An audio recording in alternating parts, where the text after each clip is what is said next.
मराठा आरक्षणाच्या मागणीसाठी सुरू असलेला लढा दिवसेंदिवस तीव्र होत असून भर पावसात मराठा बांधवांचा संघर्ष थांबलेला नाही। आम्ही आमची व्यवस्था स्वतः केली, आम्हाला कुठल्याही नेत्यांनी मदत केलेली नाही। भर पावसात आमचा संघर्ष सुरू आहे।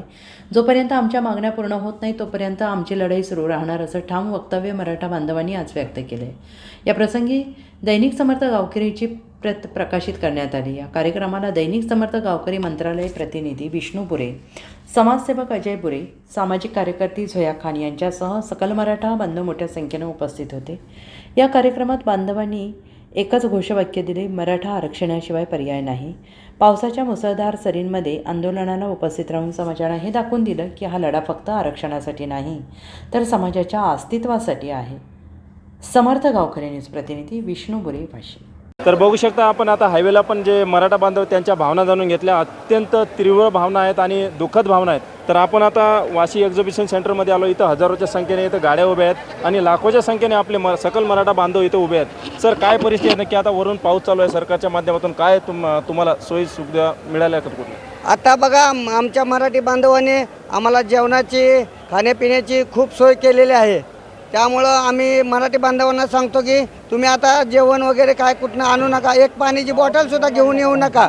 इथे 3 दिवस पुरेल एवढं खूप जेवण आहे, पाणी आहे। फक्त आणि फक्त तुम्ही स्वतः इथं सहभाग नोंदवायचा खूप हे आहे।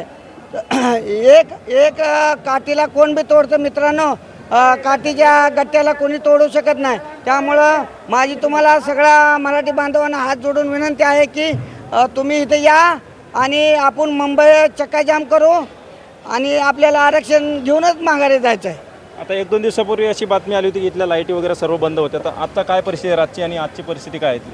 हे बघा, मी लाईटी इथल्या काल सकाळी 6 ते 8 टॉयलेटचं पाणी बंद होतं, पण मी यांना आंदोलन करून मी यांना पूर्ण चालू करून दिलेलं आहे। हां, आता लाईटी पण व्यवस्थित, काल एक 5 मिनटं लाईट नव्हती पण परत चालू झालेलं आहे।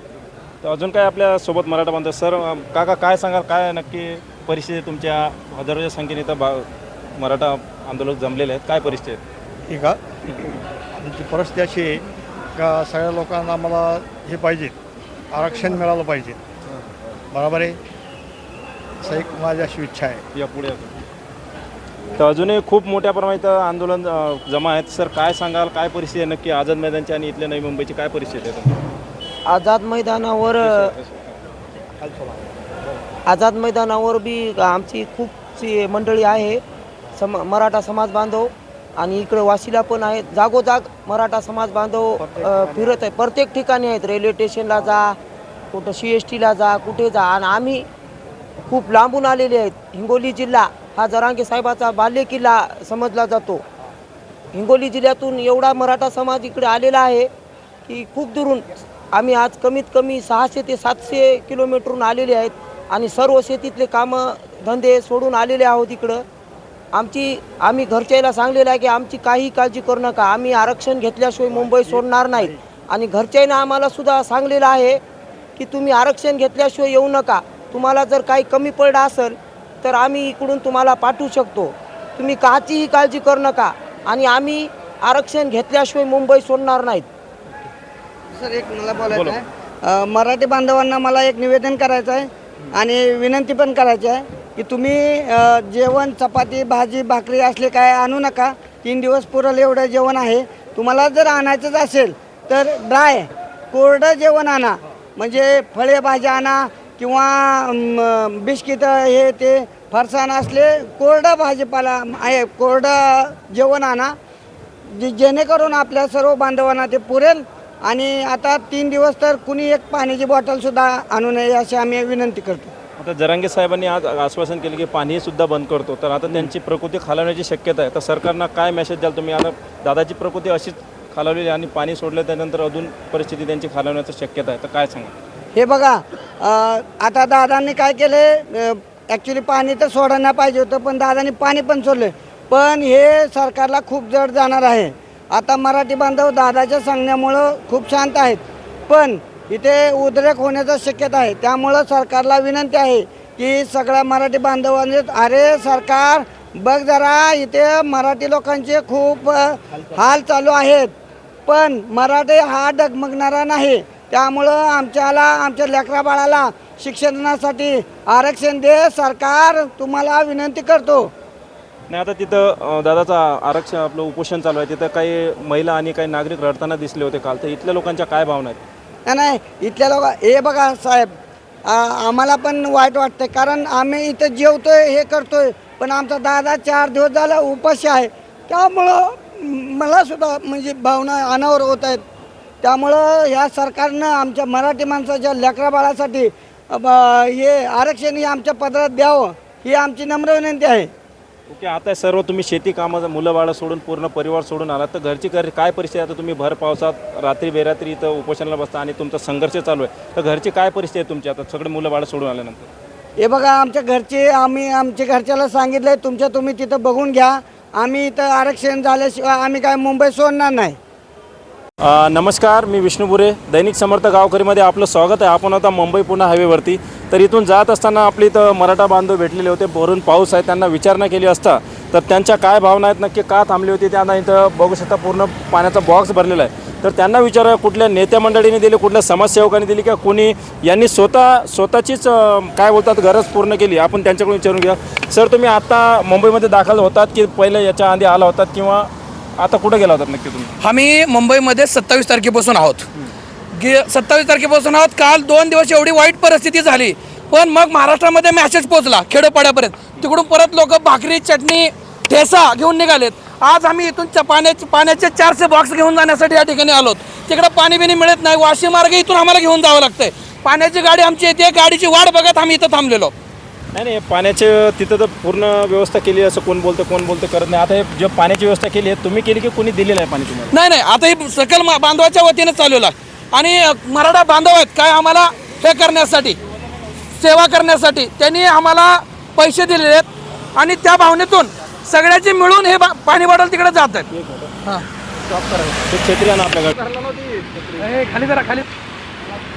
तर हे बघू शकता मराठा बांधवांनी स्वतःचीच ते काय बोलतात ना गरज स्वतःच निभवलेले. जे पाणी त्यांना त्या आंदोलनाच्या ठिकाणी पाणी मिळत नाही, तर त्यांनी हे ट्रक भरून आणलेलं आहे. बघू शकता हे कुठल्या नेत्यांनी दिले नाही, कुठल्या समाजसेवकांनी दिलेलं नाही.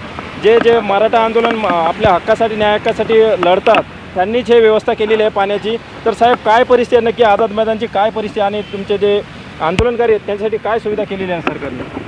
2 दिवस 29 आणि 30 तारीख एवढे हाल झाले, बेकार हाल झाले आमच्या मराठा बांधवांचे. आम्ही स्वतः वाईट दिलेली आहे, हातावर ताट घेऊन आम्ही छत्र्या लावून जेवण केलेलो. पण या सरकारने, या शासनानं कुठलीच जागा आम्हाला ठेवलेली नाही. तिथले हॉटेल बंद केलेले आहेत, पाणी व्यवस्था बंद केलेली आहे. आज जे आहेत आम्ही मराठा बांधव आणि आमचे उमरग्याचे मराठा बांधव आहेत अश्लेष भैया मोरे, यांनी सुद्धा मदत करून आम्हाला पाणी तिथं मागवलेलं आहे. आम्ही पाणी घेऊन जाण्यासाठी आलेलो आणि ही परिस्थिती हे शासन आणि प्रशासन करत आहे. ह्याचे मूळ कारण देवेंद्र फडणवीस यांनी जर एवढा मराठा समाज 6 कोटी 7 कोटी मराठा समाज जाऊ, आम्ही त्यांना मतदान केलं, सत्तेत बसवलो, पण त्यांचं काम आहे की आमचेच बांधव आहेत तिथं आंदोलन करण्यासाठी, आमच्या हक्काच्या मागण्यासाठी आम्ही तिथं येतोय. ही व्यवस्था करायची काम त्यांचं आहे, पण त्यांनी असं केलेलं नाही. ही हुकुमशाही चालू केलेली आहे देवेंद्र फडणवीसांनी आणि त्यांना ही भोगावं लागणार आहे. आणि आम्ही मराठा बांधव, तुम्ही सत्तेत आहात ठीक आहे 5 वर्षात, पण पुढे तुम्हाला घोडा मैदान दाखवणार ही मराठा समाजाची मागणी आहे. आता समाज माध्यमातून करते तिथले जे खाऊगल्ले आहेत, हॉटेल आहेत, ते सर्व बंद केले आहेत. खरोखर तिथं बंद आहे का तसं? नाही, त्या भागातले बंद केलेले आहेत. तुम्हाला सांगतो ही गमजा किंवा टोपी आमच्या अंगावर जर राहिली नाही, पाणी बॉटल 10 रुपयाला मिळते, 50 रुपयाला म्हणायला लागले, ती बी 1-2 किलोमीटर आम्ही लांब गेल्यावर. पण अशी परिस्थिती देवेंद्र फडणवीसांना आदेश दिल्यानंतर केलेली आहे. त्या लोकांचा दोष देऊन उपयोग नाही. तर काय सांगाल, आता सरकार जाणून बुजून या गोष्टी करते की आता भरून पावसाचं पण पाणी आहे, पावसामुळे काय तुमच्या आंदोलनकार्याची काही व्यवस्था केलेली आहे का? भर पाऊस चालू आहे आजपर्यंत काहीच नाही. आज कळालंय फक्त टेंट मारते ते बी आझाद मैदानावरती. अहो कुटीवर समाज आहे, पावसात भिजतोय. आता तुमच्याच पुढे आम्ही भिजतोय, तुम्ही पत्रकार आलात म्हणून तुमचं माईक भिजतोय म्हणून आम्ही छत्री लावली, नाहीतर पावसात भिजूनच आमचा पर्याय चाललेला आहे. एवढी जनता 1-2 कोटी जर मुंबईमध्ये येत असेल, ह्याचं काम करायचं काम कुणाचं आहे? शासनाचं आहे आणि मुख्यमंत्र्याचं आहे. पण हे करत नाहीत. ह्यांना फक्त आंदोलन हे करायचं, लोक गेले कसे पाहिजेत आणि हे आंदोलन बिघडायचं काम देवेंद्र फडणवीस करत आहे. आता फ्रीवे पण बंद केलेलं आहे, बाथरूम पण बंद केलेलं आहे. तर आता काय भावना आहेत नक्की तुमच्या आणि काय मागण्या पूर्ण नाही झाल्या तर काय पुढची भूमिका असणार आहे आपली सर्व मराठा बांधव? का ह्याने आम्ही शांततेच्या भावनेने चाललो. मनोज दादाचा आदेश आहे, मराठ्यांनी शांततेत चला, शांततेच्या भावनेत चाललोय. दादांचं 4था दिवस आज उपोषण आहे. दादाने आज पाणी सुद्धा बंद केलेलं आहे. दादाची परिस्थिती जर बिघडली, ही मराठा साहेब मनोज दादा एक नेतृत्व आम्हाला प्रामाणिक भेटलंय म्हणून आम्ही ऐकतोय. पण दादाच्या जर केसाला जर धक्का लागला देवेंद्र फडणवीसला जिवंत ठेवणार नाहीत मराठा, हा शब्द आम्ही तुम्हाला देतो. पण आता काही महिन्यापूर्वी काही नेते मंडळीने आश्वासन दिलं होतं की मराठा समाजाला आम्ही आरक्षण देऊ. आता तेच कुठेतरी पाठफिरव करतात, तर त्या नेते मंडळींना काय संदेश? गांडू बडवे रंचडे मर्दोके बेहाल पतिवत्ता भूकनमरे पेडे खाये छिनाल अशी परिस्थिती या राजकारणी करण्यात ठेवलं. शब्द देतात पळून जातात. कोण गुवाहाटीला जाते, कोण गावात जाऊन बसते. अरे सर्वसामान्य जनता आहोत आम्ही तुमच्या सतरंज्या उचलल्या, तुमचे झेंडे उचलले म्हणून तुम्ही विधानसभेत बसलात, मंत्री झालात, आमदार झालात, खासदार झालात. तुम्ही ज्या मराठा समाजाने सगळ्याला सांभाळलं त्या समाजाला विटीस धरून तुम्ही आमच्या मागण्या मान्य करत नाहीत. लाज वाटली पाहिजे तुम्ही, लाचार आहात तुम्ही. हा शब्द मराठा समाजातर्फे आहे तुम्हाला. अजून काय आपल्यासोबत आंदोलन काय मराठा बांधव सर, काय नक्की भावना आहेत तुमच्या आणि काय परिस्थिती आहे भर पावसामध्ये? अरे बोला. पावसामध्ये सांगायचं म्हणजे छत्रपती शिवाजी महाराजांचा जरा इतिहास वाचावा. बऱ्याच काही कालखंडामध्ये संघर्ष दरीखऱ्यामध्ये झालेला एवढाच अभ्यास सांगू शकतो. धन्यवाद. महाराष्ट्राचे सर्वमान्य दैनिक समर्थ गावकरी अहमदनगर, पुणे, नाशिक, जळगाव, धुळे, नंदुरबार, सोलापूर, कोल्हापूर, सांगली, सातारा, मुंबई, ठाणे, पालघर, रत्नागिरी, रायगड, सिंधुदुर्ग, नांदेड, उस्मानाबाद, बीड, औरंगाबाद, नागपूर, गडचिरोली, भंडारा, गोंदिया, अकोला, यवतमाळ, बुलढाणा येथून एकाच वेळी प्रसिद्ध होणारे एकमेव दैनिक, सर्वसामान्य जनतेचे खुले व्यासपीठ. संपादक आहेत विश्वासराव आरोटे. मोबाईल नंबर आहे 94 23 38 85 08. दुसरा मोबाईल नंबर 94 23 46 72 72.